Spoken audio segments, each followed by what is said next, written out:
All right, good morning, everyone. Glad you can join us for today's video conference. I want to just give you a few reminders first. Please, anybody who is on the live feed, mute your microphones, make sure your speakers are not up too loud. That does cause feedback. And then if anybody has any questions throughout the training, please instant message me and we will try to get those answered as we go. I also want to give a reminder that the Security Mentor training entitled Protecting Information is due coming up on the 23rd.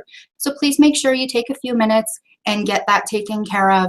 Like I've said before, it is extremely good information to have, not only to protect your information at work, but also your personal information at home. So definitely well worth the few minutes that it just takes to get it done. Today we have a training on assets to go over. So we're going to talk a little bit about determining assets, verifying them, and things like that. Then Andy Barker is going to answer some of the questions that we've seen come through from our Hit the Mark trainings, and then just some questions that she has seen come through regularly for policy information. So, and I just want to say thank you so much to everybody across the state for the positive feedback on the Hit the Mark trainings. I am so glad that you all like them and that you are finding them helpful and useful.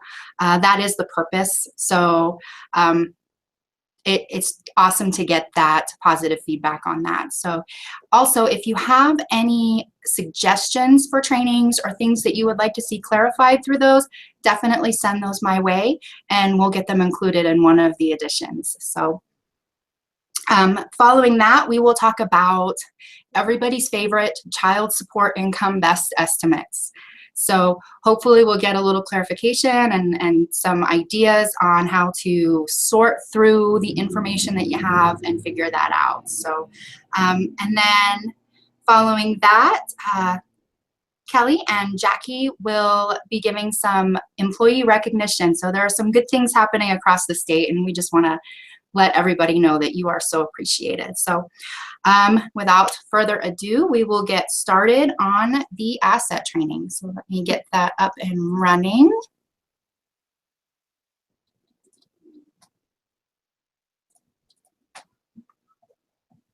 All right. Hopefully everybody can see that just fine. So we're going to be talking about assets. And throughout this training and throughout all of the trainings really from here on out, I'm really going to be stressing the sections in the manual, where you can find the information and things like that. And the purpose behind that is because the combined manual is such a useful tool. Please have it up, ready to go on your computer at all times. Check through the sections on there. And of course, if you have questions about what is there, certainly ask for clarification. But, you know, as anybody who's done this job for a while knows, information changes on a regular basis. So the things that we knew a year ago or 2 years ago might have been changed, tweaked, updated. So it's just always a good idea to go to that combined manual and get the most up-to-date information as possible. So I will be stressing that. You're going to hear that from me a lot. First of all, when we're talking about assets, you know, what information do you need? What do you need to know? So we need to know what kinds of assets that we will ask our clients about, what the countable asset limit for the SNAP program is, as well as what the countable asset limit for the POWER program is, what assets are exempt from SNAP, what assets are exempted from POWER, and important information, what verifications do you need to request regarding the assets? The three different types of assets that we look at, first of all, are the liquid resources. Those are items such as checking accounts, savings accounts, certificate of deposits or CDs, money market accounts. Those liquid resources are assets that are readily available to the client and they are easily converted to cash. The second type of asset that we look at are other assets.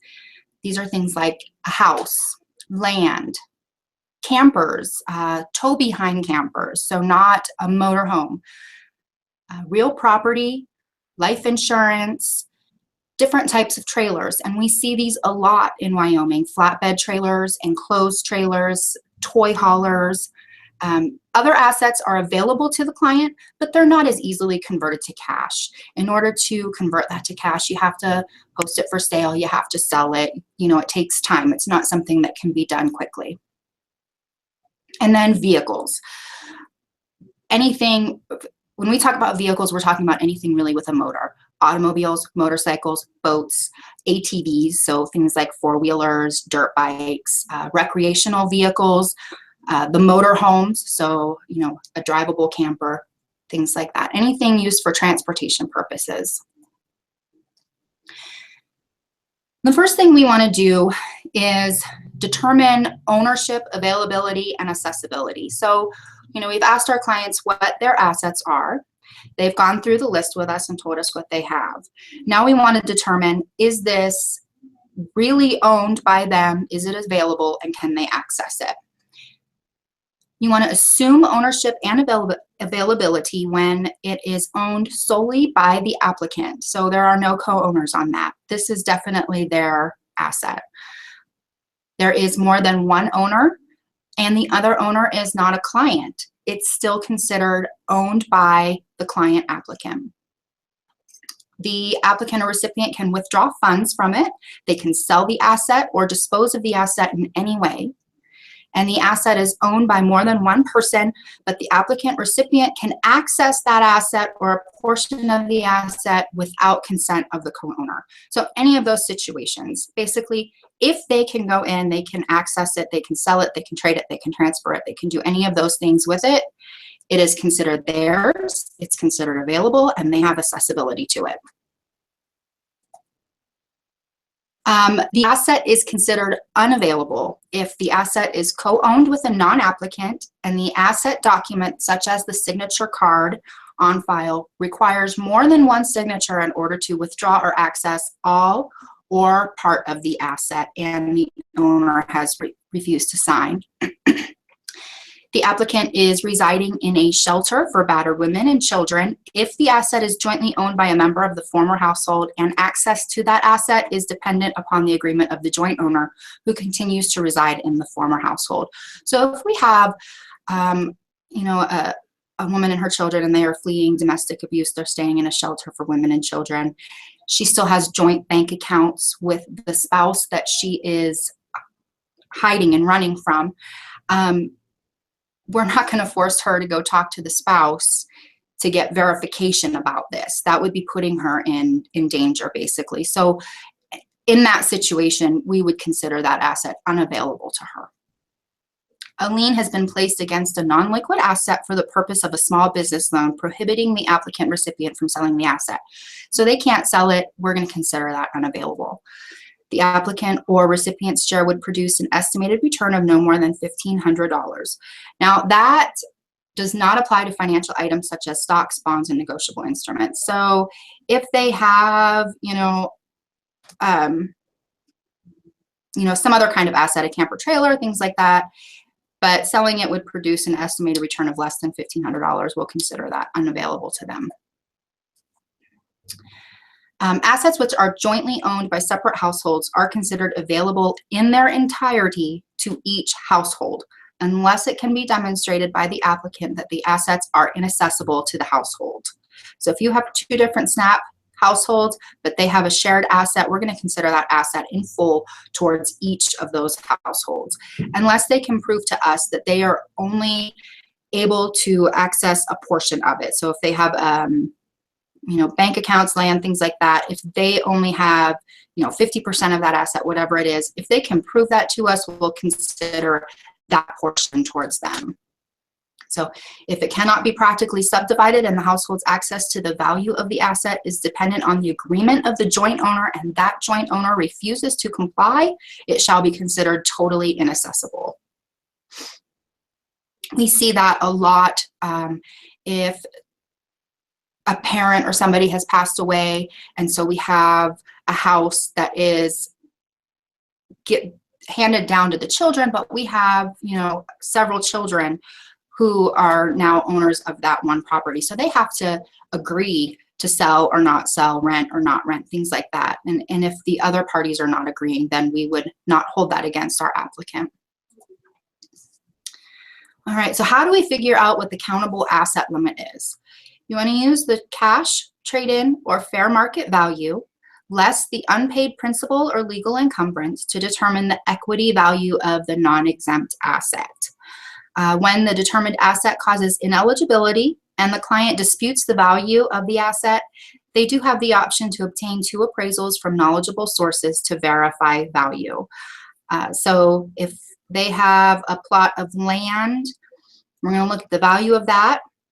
If they have a mortgage against that plot of land, we will deduct the balance of the mortgage, and that will give us the equity value. That equity value is what we will use to compare to our asset limit. Okay, so the asset that we see most and deal with most are bank accounts. You always want to request the most current account statement from within 30 days of the application date.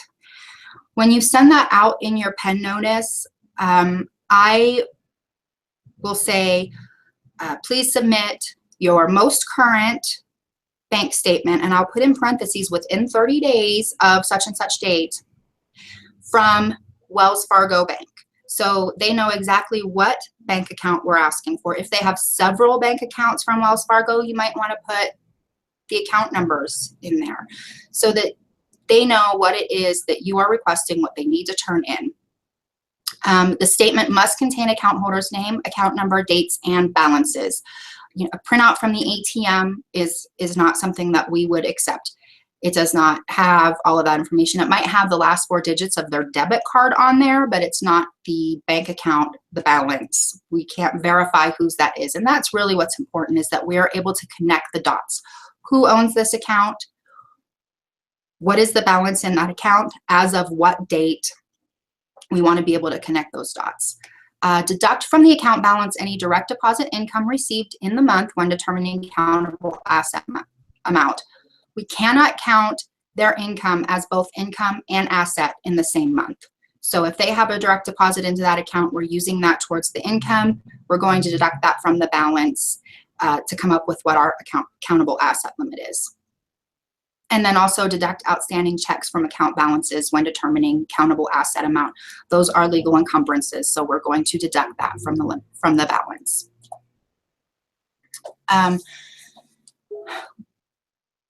With liquid assets, I've got a question here. I'm going to put bank account numbers on a notice going out in the mail. The statement provides only account balance printout. Just understood we cannot deny as it provided something. Okay, so if you request the current monthly statement and the client provides a balance printout, the balance printout from the bank is not going to have the history, but it will still have the name, the balance, you know, the account owner. So you can still connect those dots with that. So that would be acceptable.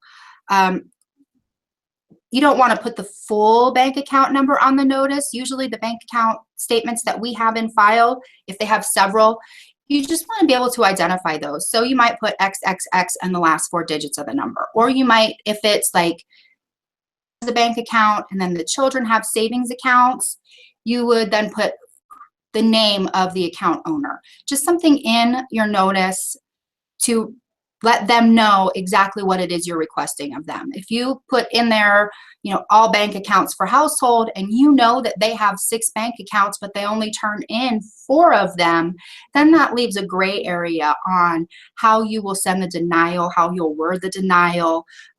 Those situations can be prone to, they can be very error prone. So you just want to be able, like I said, connect the dots. And to allow them to connect the dots. What is it exactly that you are requesting from them?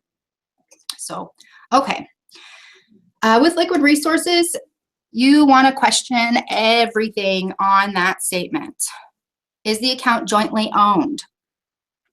If there are deposits throughout that you see, where are the deposits coming from? Is there direct deposit income? So if you have an applicant who states they are not working, but you look at the bank statement and there is a direct deposit from workers' comp, unemployment benefit, anything like that, you want to pay attention to those details, because then you're going to ask them, well, coming from, and then you'll need to verify it. You want to ask them if there are outstanding checks, so you can deduct those from the balance. And look for transfers to and from other unreported accounts. I have personally seen that a lot. They'll say, this is my only account, but then there's transfers to and from another account at that same bank. Potentially, it's a family member loaning them money. Potentially, it's a second account that is unreported, but you need to ask and be able to verify that and narrate it. That way, the next person looking at that file, if it's QA or QC or another worker, knows that you have addressed that situation. All right. You want to look for clues. Find your inner PI. Go through the bank statement. Look for, like I said, the direct deposit. So this particular case has a direct deposit from unemployment benefits. That's good information to know. There are some unexplained deposits, so we want to question that with the client. What are these deposits for? Could be a gift, could be, any number of things, but we want to be able to ask that and to clearly narrate what the answer was. And then on this one, we see that there are PayPal transfers and deposits, and also a QuickBooks deposit. What is that from? Is it from self-employment income? A lot of people, if they sell crafts and things or whatever their business is online, they'll receive payments via PayPal. So, and sometimes it could be something that they've returned and then PayPal has refunded their money. But you want to ask about that and clearly narrate it. This particular bank account, the account summary shows that there was a total deposit amount for the statement period of $2,227.37. The individual states that his only income is VA disability income of $1,278.27. We can see where that VA deposit is, but where is the rest of that money coming from that was deposited into the income? It's a sizable amount of $949.10. That is something that we want to definitely notice and ask about and narrate. Could it be other unreported income? We don't know, and that's the point, so we need to ask about it. With this next one, it's actually a pay stub, but this is something else that can trigger you to question bank accounts and assets. This individual states that they don't have any bank accounts. However, the pay stubs that they've provided to us to verify their income show that the net income is being direct deposited into a checking account. About that. Some employers have prepaid debit cards that their income is deposited onto. That would not be considered an asset. We can look at that as cash on hand, but we want to ask, is this an account? Is it a payroll debit card? So just some little clues to look at. When talking about other assets, that's our second type of asset here, we want to ask all kinds of questions. If the individual has a home, a mobile home, camper home listed, is that your residence? We want to look for ways that we could potentially exempt that for them. So I have a lot of clients who do live in a camper home. So I need to be able to narrate that I've questioned this. This is where they live. It's an exempted primary residence. We want to know what the fair market value of that asset is. Is there a lien on the asset? Is there an amount we can deduct from that value?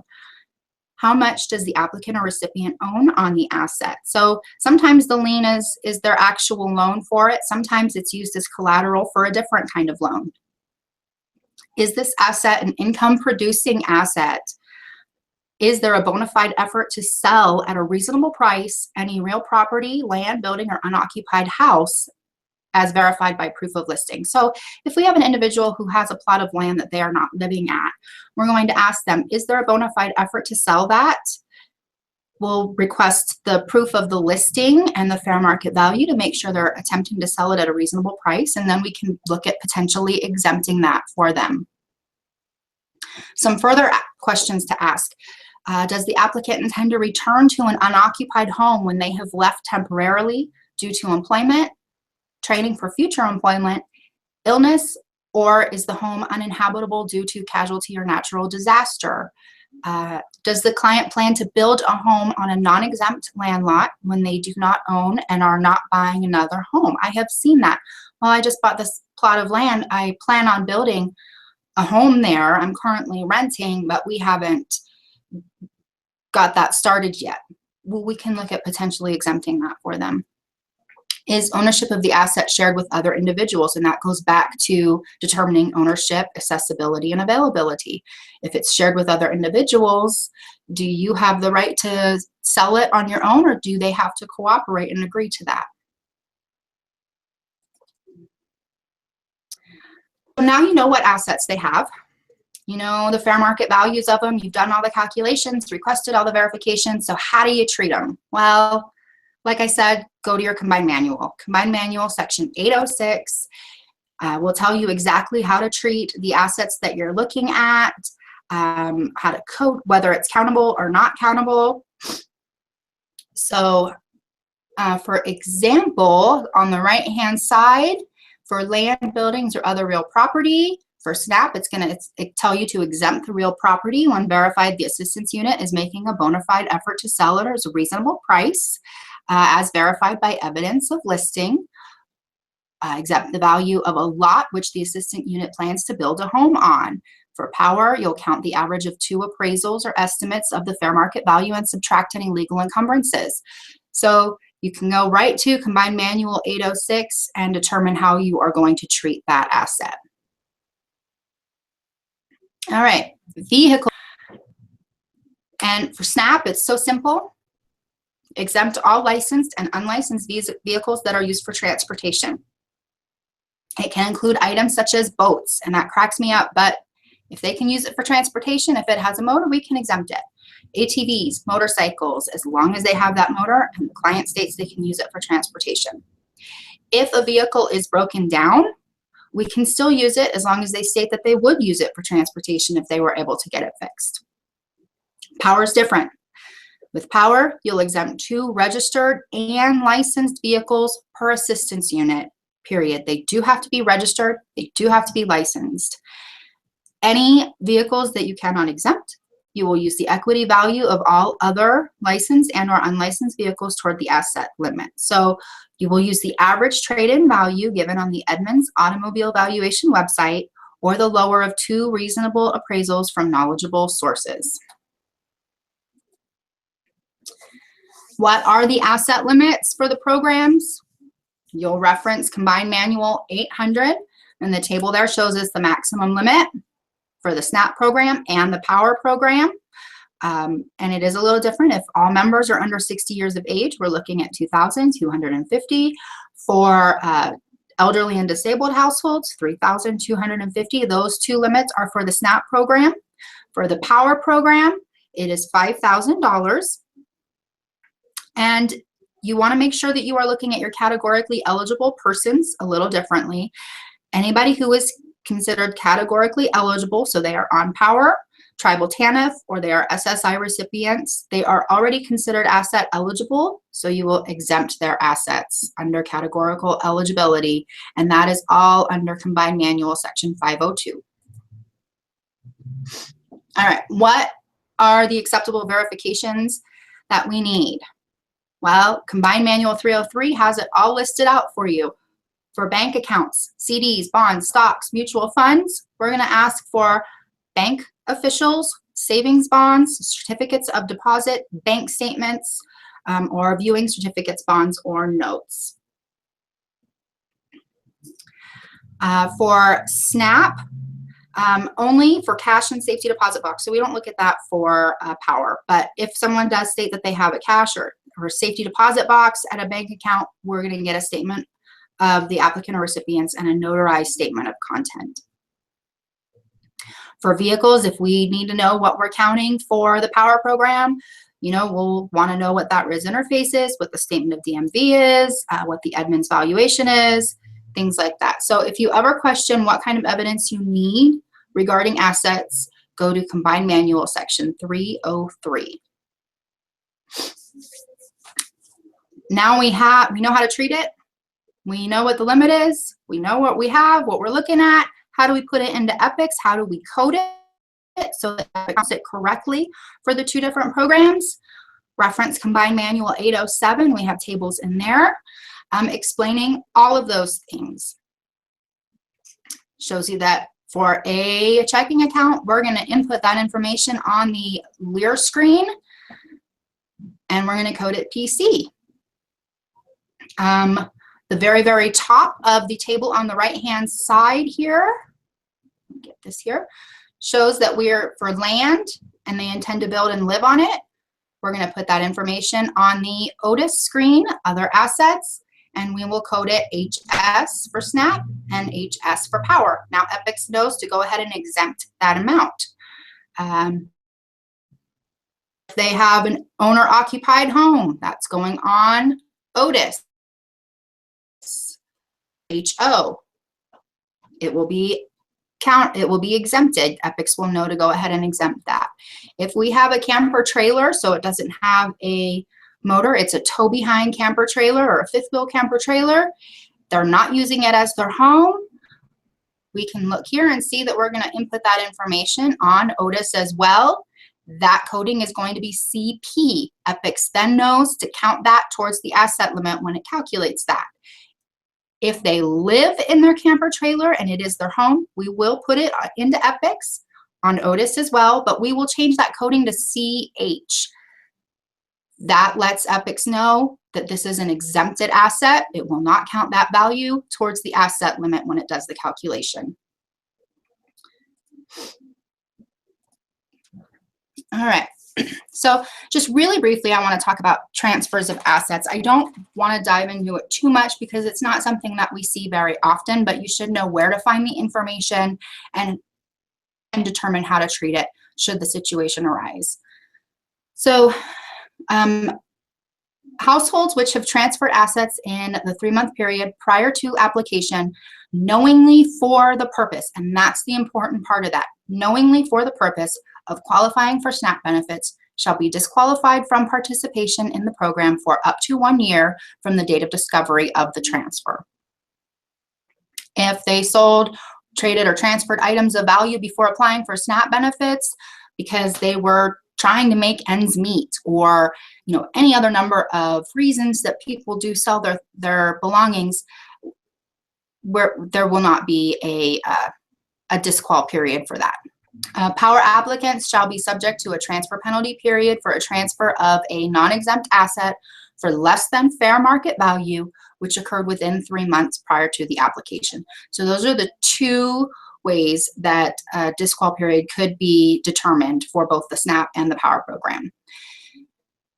Now, you want to look at Combined Manual 803 for exemptions from transfer penalties, such as settlement of legally enforceable debt, an asset sold, transferred, or traded at fair market value, or transfers between members of the same assistance unit.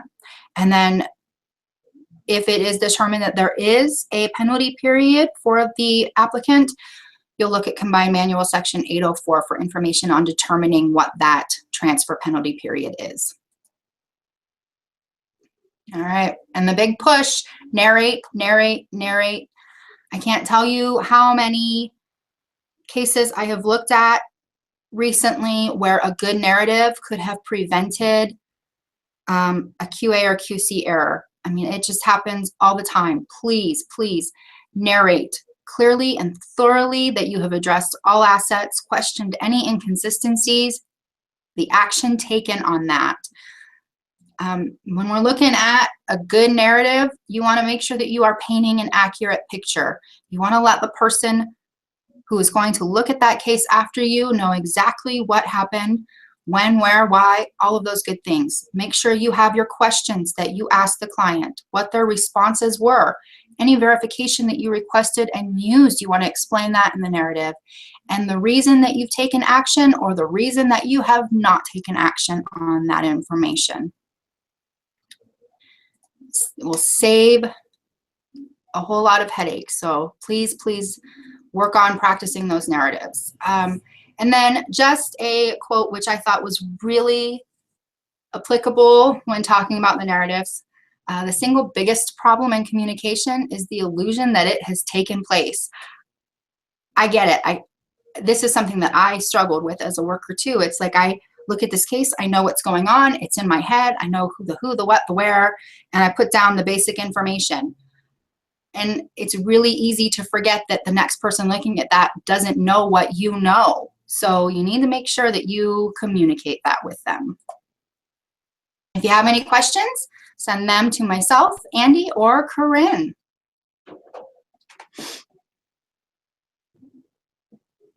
All right. So hopefully as we through, if you think of anything afterwards, send me an email. We'll get those answered for you. Next up, we have Andy Barker, and she wants to talk about some of the policy clarifications and questions that have come through from the Hit the Marks. All right, thanks, Val, and good morning, everyone. We've just had a few reoccurring things come up on Val's Hit the Marks that I just want to cover and make sure that we're very clear on.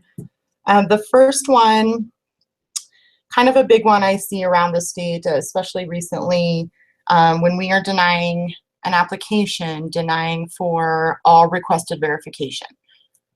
So we have a little work to do on our notices, but for now, you know, QC has verified that we can deny for all requested verification if it's not turned in.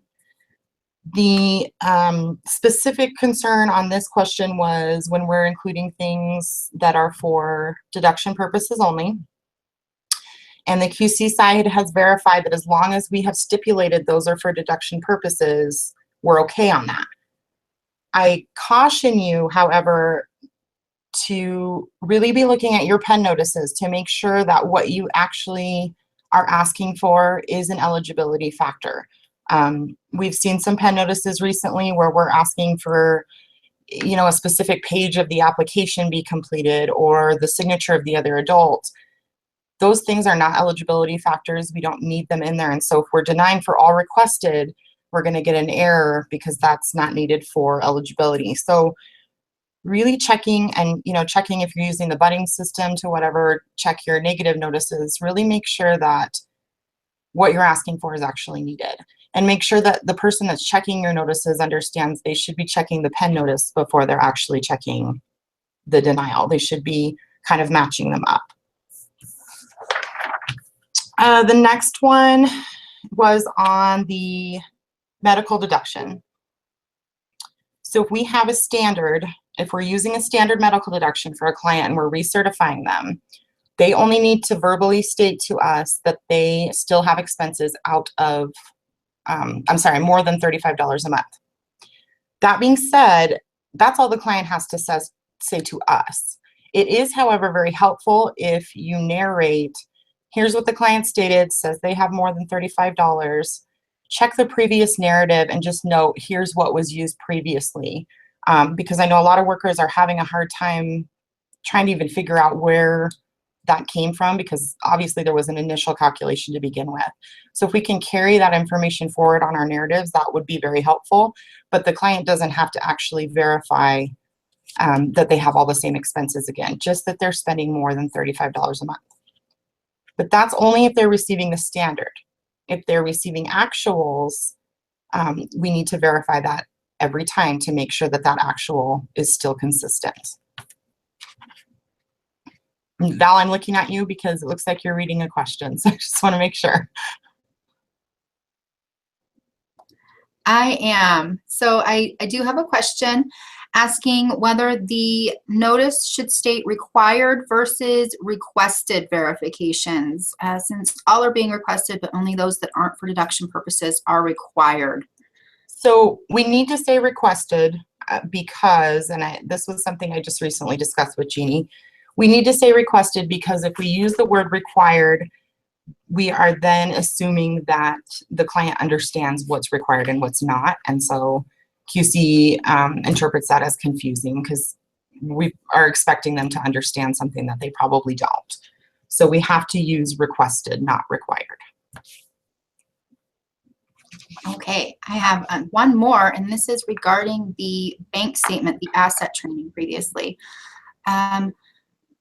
Should workers be requesting bank statement versus bank balance? Does it make a difference? I mean, if you request a bank statement, you're probably going to get the information that you need that Val was covering. So the name, the account, the date, so that way we can, match a little better. So that would be my preference, but it's not a problem if you do one or the other. But you're going to get something more inclusive if you do the statement. Great, thank you. And one more regarding recertifications with the medical expense deduction. On the research, do we still need to check the mileage as the mileage amount has decreased? Again, our allowable mileage deduction changes yearly. So do we need to go through and recalculate that mileage deduction with every certification? If that's all that we are using, then I would say yes, to make sure that that's fair. If that's all that we're using in order to get them to the standard.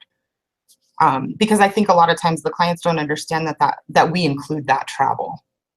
They're really only probably looking at the bills that they pay when they're stating, yeah, I'm paying more than $35 a month. So if that's all we're using, then I would say yes, it's not hurtful to do that. Okay, and then the last one I have, which kind of goes along nicely with Val's training that she just finished up, is if we're asking for verification, within the 30 days, that's what we consider current. And a client turns in something that is prior to that 30 days. Should we be denying it or should we be repenting it? And that's going to really vary on a case-by-case basis. You're going to have to use your best judgment. I mean, obviously, if we get a bank statement that is 6 months old, we're not going to want to use that. So because the client has turned something in and they think that that's going to work, we do need to repent it at that point. I would not deny it. But if we get a bank statement that's 45 days old and nothing's really, kind of making us question what's going on, it looks pretty simple or like it's not being used or something, then we do need to use the information we have because that's what's available to us. So that's really kind of a judgment, all about really looking at what's been turned in and make sure that something's not questionable, make sure that it's reasonable. We don't want to punish the client if they've turned something in that really serves what we need, because it's not within that 30 days that we specified.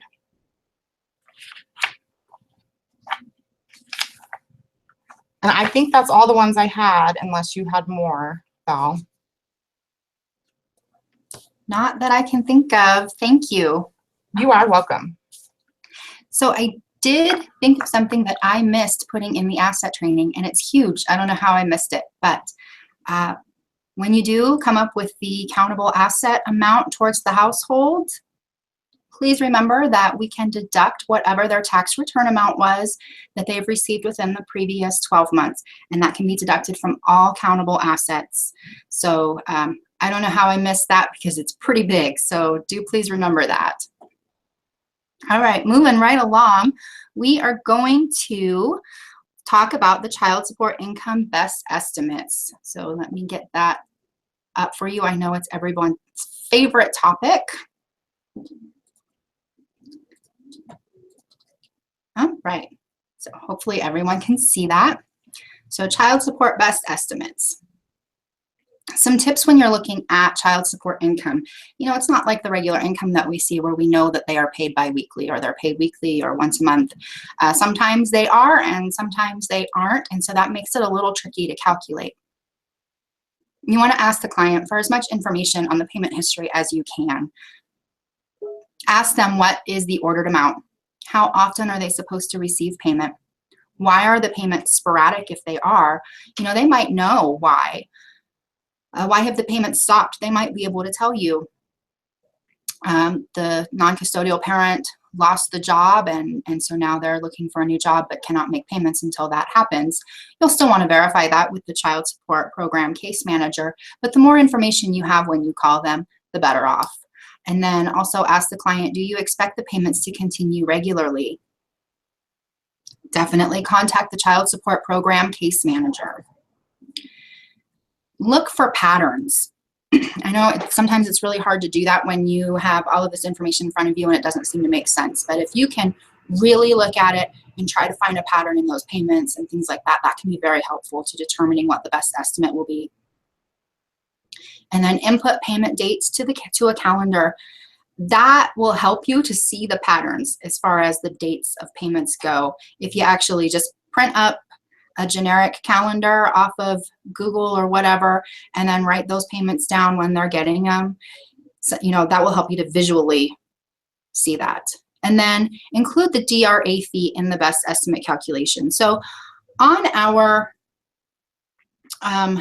RAVE reports, when we're looking at that, there are several columns on the reports: the date, the payment amount.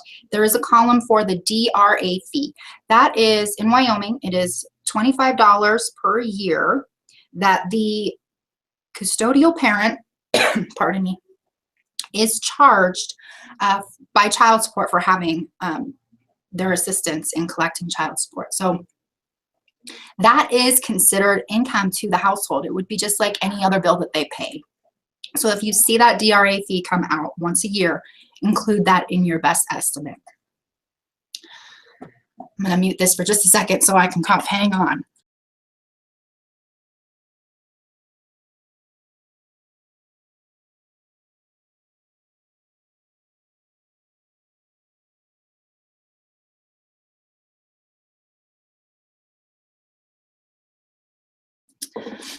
Pardon me. I had one of those moments where you're trying to hold the cough in and so your eye starts watering. It just was not working out well. So, all right. The first child support program, child support income that we are going to look at is scenario number 1. So this one actually came to me. This is the history that they were paying. Started out December with $147.51. January payments split up into 2. Another January payment of $147.51. The next payment split into 2 again. And then February, and so on and so forth. So when you look at this, initially it looks like there are just all kinds of different amounts. You don't know what you're looking at. But when you look for those patterns, you see that the second and third payment totals the same amount as the first payment. And and then so on and so forth, it continues to do that.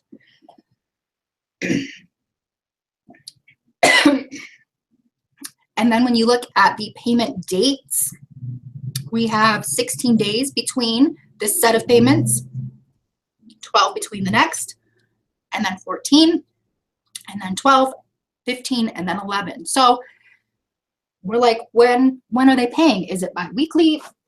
Is it sporadic? What is happening? So I definitely recommend going through with a highlighter, separating your payments out with the highlighter. Again, I am a visual person, so that helps me to see those patterns.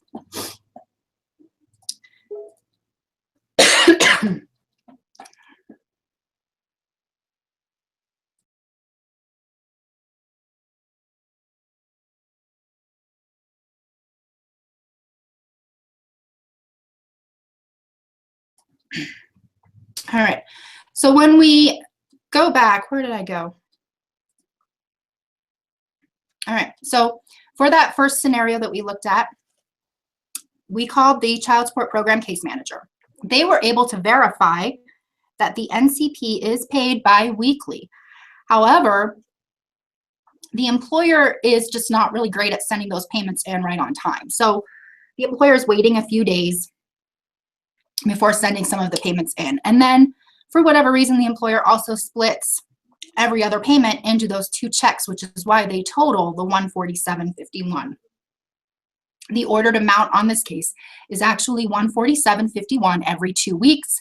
It is coming in So our best estimate for that is going to be 147.51 times the 2.15, because that's the conversion for biweekly income, for a total of $317.15 per month.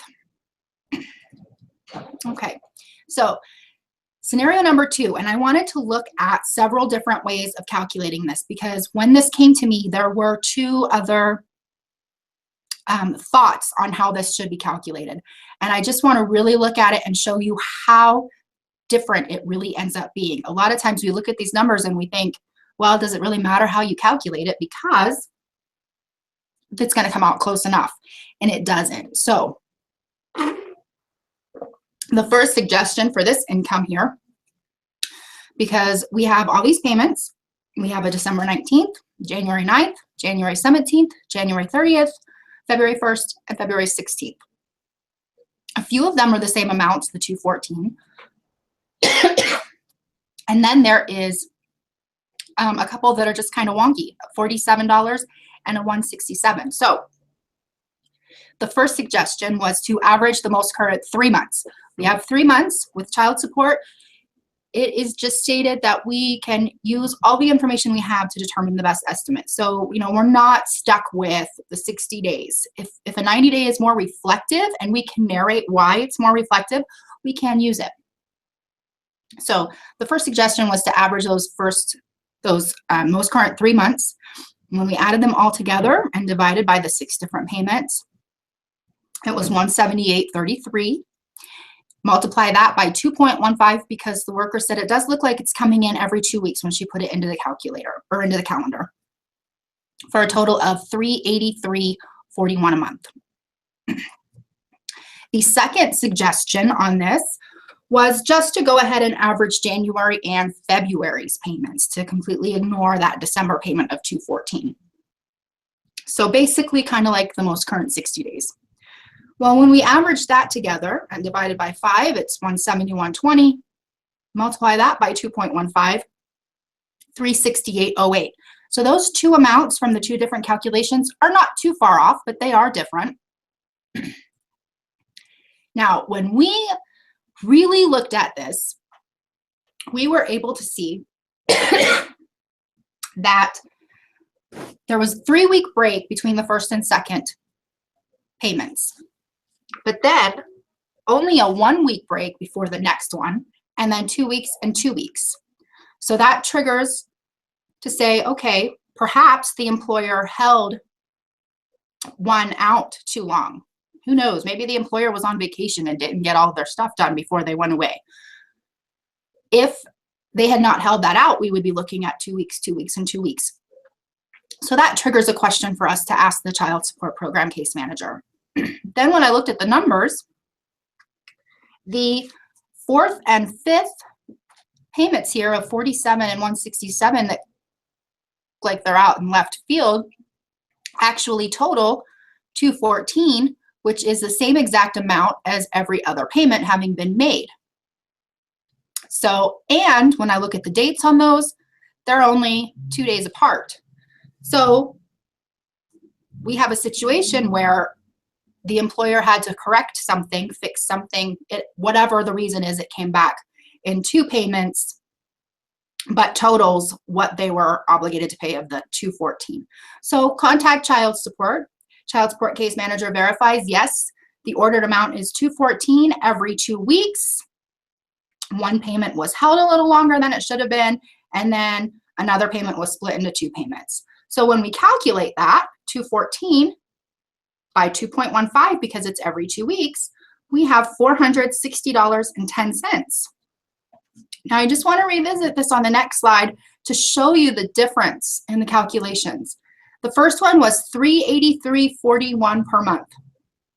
The second calculation, $368.08 per month. The correct calculation after looking for those patterns, contacting child support, and getting all the information that we can, is actually $460.10 per month. That is nearly a $100 a month difference in income for this case. That could potentially cause a huge error. So I just wanted to show you how important it is to really look and get all the information together before you figure out that calculation. It does make a difference. Now, something that does happen that we see are periodic payments. This one came in, and the question was, we have April, August, October, November, nothing again until March. And so the question with this one was, well, should we just count zero income? Because really can't guess when the next payment's going to come in. So should we just, you know, narrate it's too sporadic to calculate? Well, when I got to really looking at it, first of all, there is a lot of income being paid in the last year. We have $3,360. That's a sizable amount of income for the year to just say, well, we can't calculate it and count zero. So that was the first clue that I was like, wait, I want to take a look at this and see what's really happening. So between the first 2 months, we've got first two payments, we have 3.5 months. Between the next two payments, we've got 2 months break, and then 1.5 months, and then 3.5 months.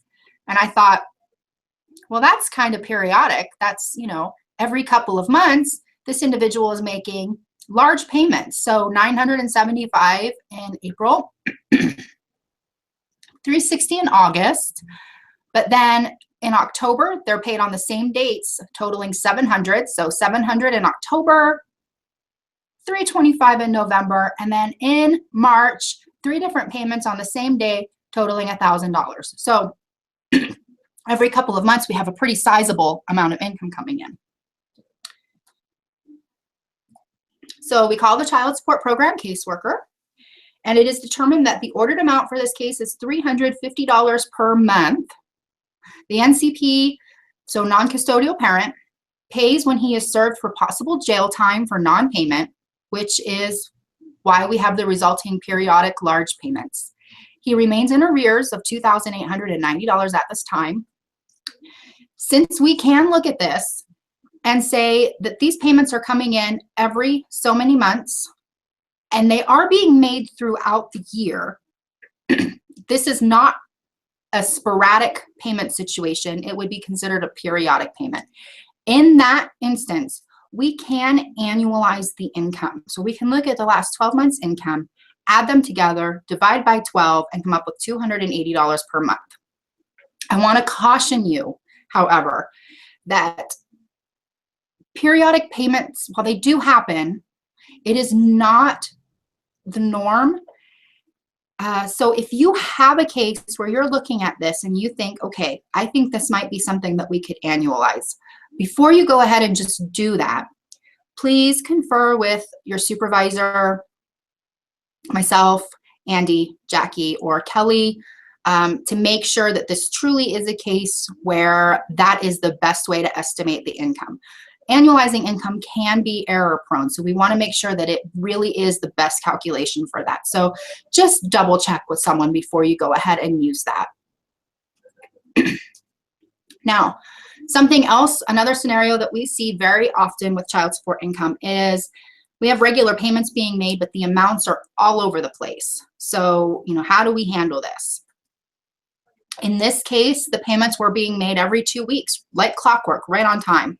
But the amounts, we've got $55, $63.70, $43.50, $61.20, $43.50 again, $73. So what do we do with this? Well, and this is a great case where we actually would go ahead and look at doing the 60 or 90-day history. In this situation, we have 90 days, so we're going to go ahead and use that. That's not always the best calculation. We want to look for those patterns. If it's something where we can say this is the amount times 2.15, we want to use that. But in this situation, we talked to the Child Support Program caseworker, and it was determined that the ordered amount is $150 per month. However, since the non-custodial parent works only part-time, the employer is able to garnish a percentage of the paychecks. So that percentage never actually reaches what the ordered amount is. He always makes payments, but it's never the full ordered amount. Since the payments do come in regularly, this is a good case to calculate the best estimate by averaging. Since we have a 90-day history on this case, that gives us a better average. We can go ahead and use the full 90 days. So we'll add all of those payments together, divide them by 6, and then multiply that by 2.15. And our best estimate for this child support case is $121.80 per month. All right, and this is something else that we do see, truly sporadic payments, and this happens much more often than the periodic payments. So we have someone who in February made a payment of $50. 2 months later made a payment of $25. 6 months later, a payment of $50. 4 months later, a payment of $25. Nothing in the month of application for this person. So we're looking at a restart for the month of April on this. So we've got 2 months, 6 months, 4 months, and just odd small amounts. What do we do with this case? After talking with the client and then also with the child support program caseworker, we determined that the non-custodial parent is unemployed and makes payments every once in a while. A reason as to when the non-custodial parent will make a payment or how much that payment will be. At this time, both the client and the caseworker cannot say if or when another payment will be made. Since there has not been a payment in the month of March and previous payments are so sporadic, the best estimate truly cannot be determined. So we would want to just narrate payments are too sporadic to determine a best estimate of future income. We'll count 0 income at this time. We want to narrate the information that we received from the child support program case manager and the client as well, what they said to back up our reason for counting 0 income. And then make sure, as always, stress the reporting responsibilities and the gross income limit for the household size. Let that individual know, should these payments start, you want to watch this household gross income limit for you. And if it gets close to that or over that, please report to us. And then narrate. So can't stress it enough, and I will continue to stress it. I will be a broken record. So narrate. You want to narrate who you talked to, what they said, how much are the payments, how often are those payments being made, what your calculation is in determining your best estimate, and why you chose to calculate it the way you did. And any questions, send them to myself, Andy, or Corinne. Now, I heard some beeping coming through, so potentially we have, let's see. So I thought we could only use the last 60 days to calculate income, including child support. I previously used a 90-day average and was advised to use 60. With child support, we can use more than 60. And in the manual, it actually states to use all information that you have to determine the best calculation, the best estimate of income. So we are not constrained to 60 days. If you do use 90 days, if you use 6 months, if you use, like I said, if you have a case where you think it would best be annualized, take it to your supervisor, ask them, they will look at it. You just want to narrate why you used the income that you used. With a really sporadic type thing, just narrate your reasonings for choosing to use the income that you used and what your calculation is. I don't see any other questions coming through on the child support income.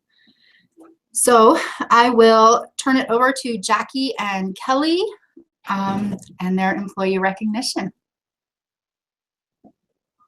Let's start with Jackie.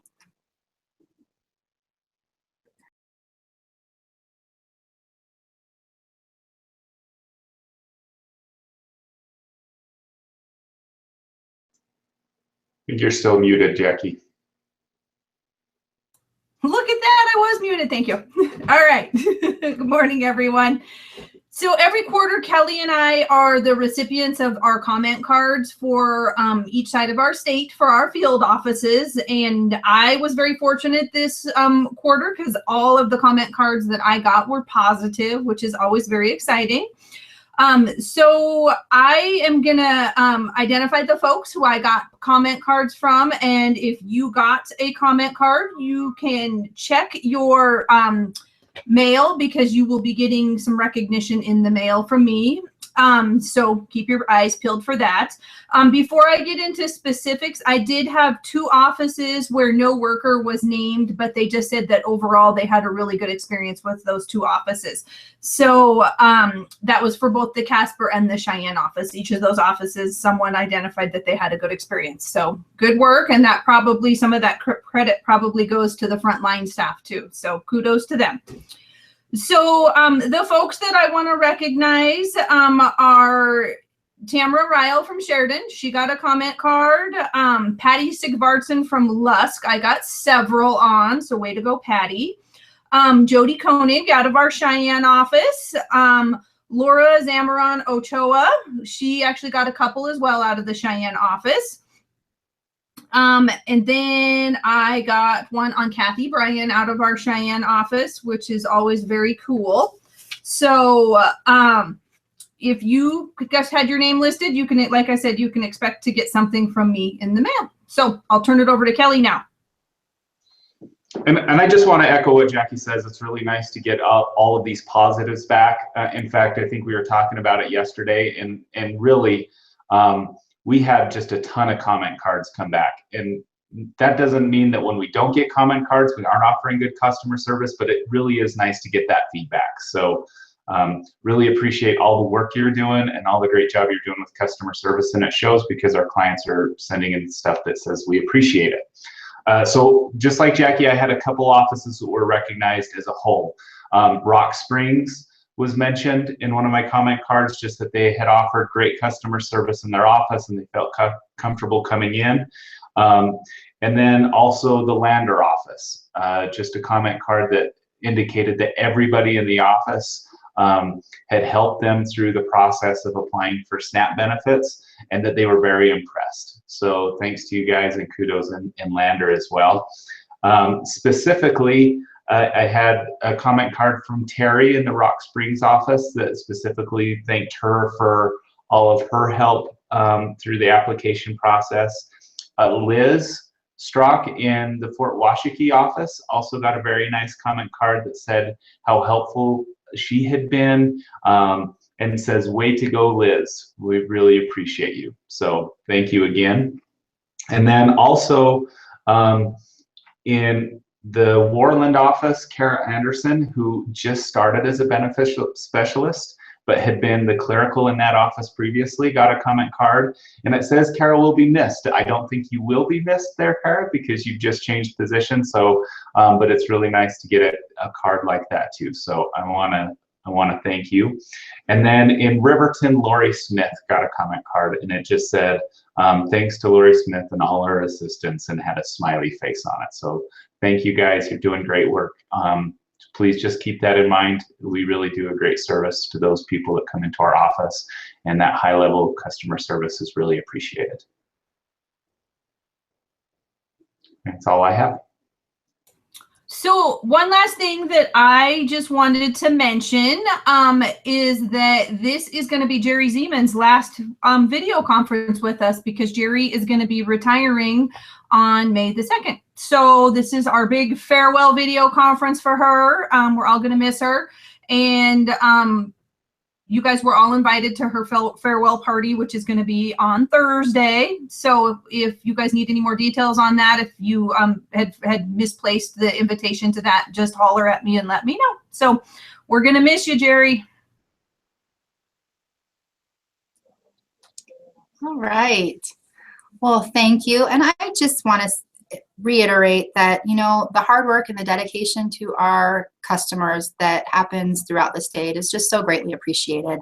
And, you know, sometimes we feel like we are just working, and there's no thanks. But the truth is, this job is, it's truly, it takes a special person to care enough about others to put their heart and soul into this, and you are all so appreciated. So thank you. That is all that we have for you today. Thank you for bearing with me through my coughing fits. I appreciate it. If you have any questions or anything that come up later, please let me know. Otherwise, have a fantastic rest of your day. Thank you.